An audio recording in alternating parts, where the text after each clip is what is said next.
Okay, so okay, so just another recording. Just to get past this right here, the next maybe 3 or 4 levels. Ooh, volume's loud. Sorry about that. So just bear with me. Just glad to be able to get some content out since no one else seems to want to stream this game. Totally not talking about Zarek or anybody else. I mean, to each their own preferences. Hold on, have to, yeah, reorient because my thumb was in the way of the, cam. So, yeah. Again, this is Kid Chameleon.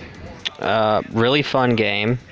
Difficult, challenging, incredibly long for the, Genesis or Mega Drive for those of you not in the US. Because, you know, the US has to be special and we have to call things differently. Now we have our own measurements. An imperial ton is different than a metric ton by like 100 pounds or so. So yeah, there's that. So just a quick video, not going to be long. I just really wanted to I forgot to turn off notifications. I just really wanted to get to a good place to stop besides the first 2 levels. Now, when I say this is one of the longest, if not the longest game on the Mega Drive, that is no lie. It's got over 100 levels, 32 different mini-levels called Elsewheres. Forget how many particular screens. It's an incredibly long game, incredibly fun game. A lot of people find it annoying. A lot of people find it difficult. I've always loved it. It's definitely one of my favorite Mega Drive games. I wish they made a sequel. I would like to see it rebooted. I think it'd do really well with today's graphics. But platformers, sadly, are not that big a deal nowadays outside of mobile gaming or handhelds. Which is sad. But, I mean, you know, to each their own. Platformers gave way to FPS games, so, and RPGs and such like, so that happened, and call me a classicist, but I love old platformers.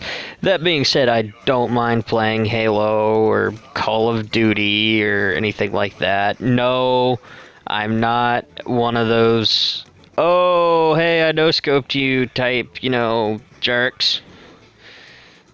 If you ask me, they actually kind of ruin the fan base for FPS games. But whatever.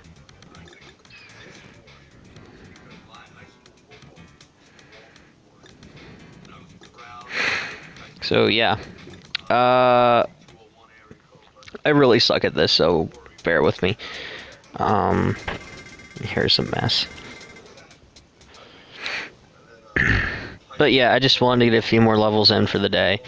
This won't be a long video, maybe 20 minutes, if that. Just, my plan is to at least get to the first Elsewhere.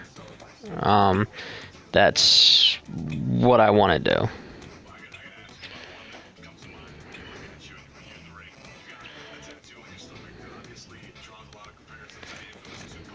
So, yeah.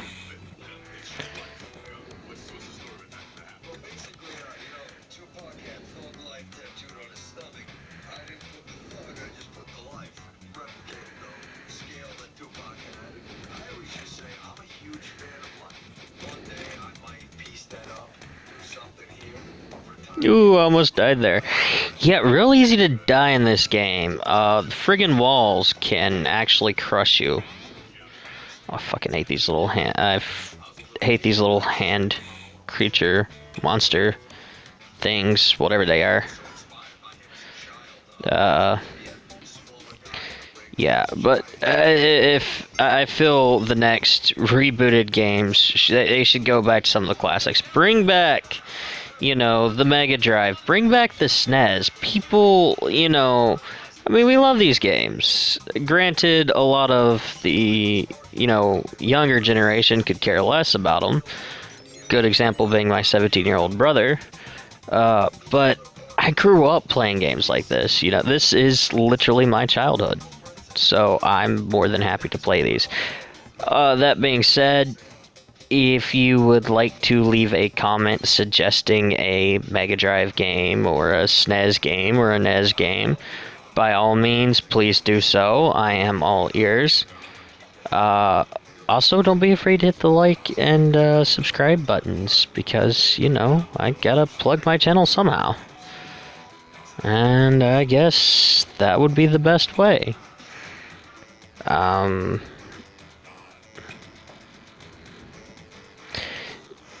I think this is a very unique game in of itself, because again, over 100 levels, so many different screens and such. Friggin' phenomenal game. Some people would consider it a bit boring. To me, I wouldn't go that far. I mean,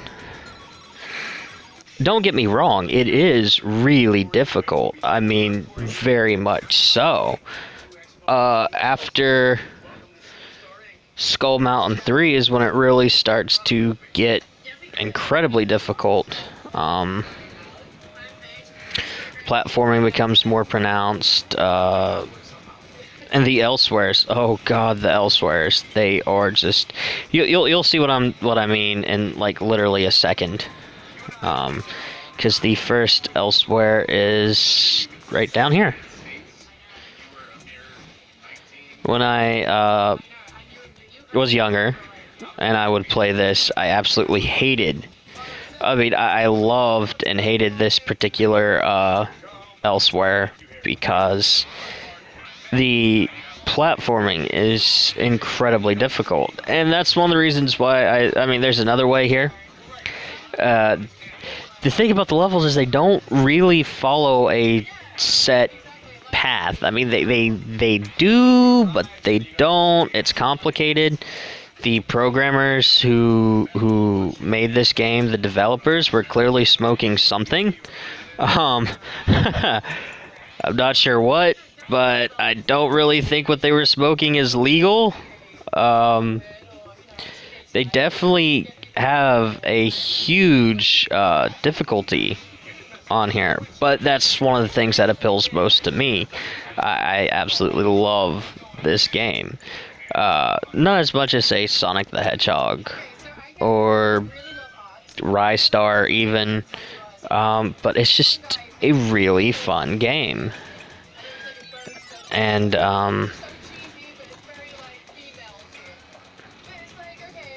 yeah, I'm actually gonna have to go quiet for this, because it might not look like it's going to require a lot of concentration, but the next few areas are. The 3-minute time limit does not help.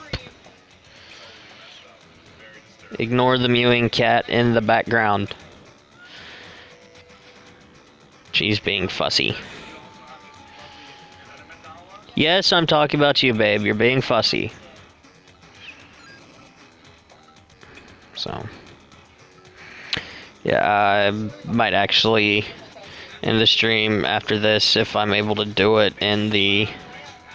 Oh, nope. Death count 1.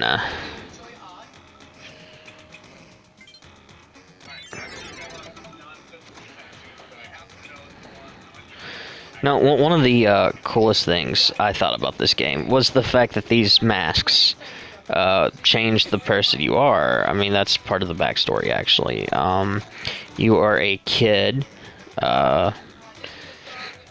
Looks a bit like a greaser on the box art, and he has this ability to change depending on when he picks up a mask. Some turn him. This one's called Axe Maniac, because I mean, dude chucks axes and looks like,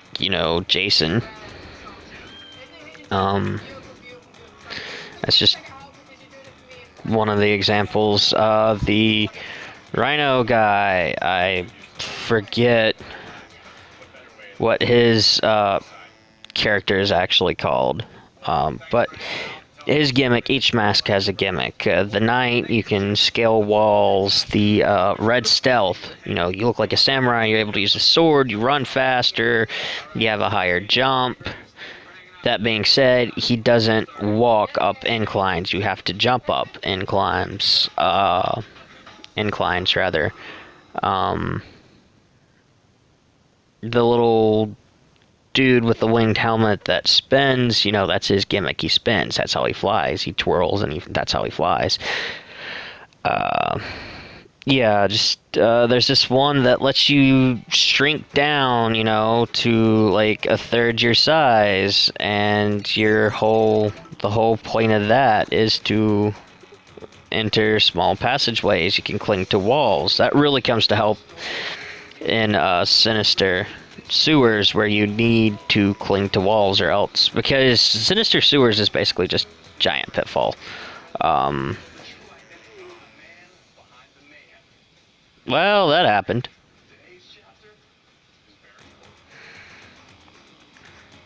Okay, I'll give it 2 more tries, and then I'll end the video for the night, because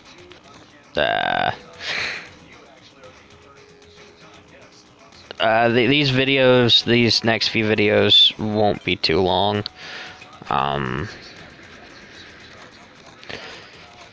Just at least not in this quality. I mean, I can get twice the length out of lower quality, but I don't want to do lower quality videos. I'd prefer to do high quality videos. That's just a me thing. I mean, I guess I could leave it up to you viewers if you want higher, lower quality. For me, really, it just determines length at this point. All it has to do with storage on my mobile. Yeah. Anyway, incredibly fun game, incredibly difficult, but I like the difficulty, definitely in my list of 5 hardest games I've ever played. If it's not at the top, it's second, because it is just such an insanely difficult game.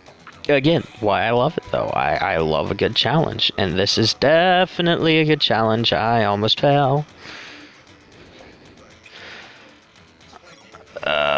This level right here, when I was a child, I could never get past. So I quit playing for like 5 years. Then I picked it back up as part of Sonic the Hedgehog's Ultimate Genesis Collection, or Ultimate Mega Drive Collection for the rest of you in the world. And, I'm gonna run out of time if I don't speed up. I think I've got 1 more of these little platforming things left. Yes. No. I need to go up. Need to go up. Need to go up. Need to go up. There we go.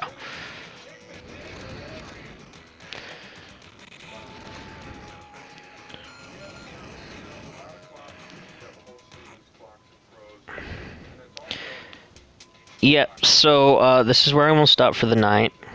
I am not going to do this. This is where we will start next time.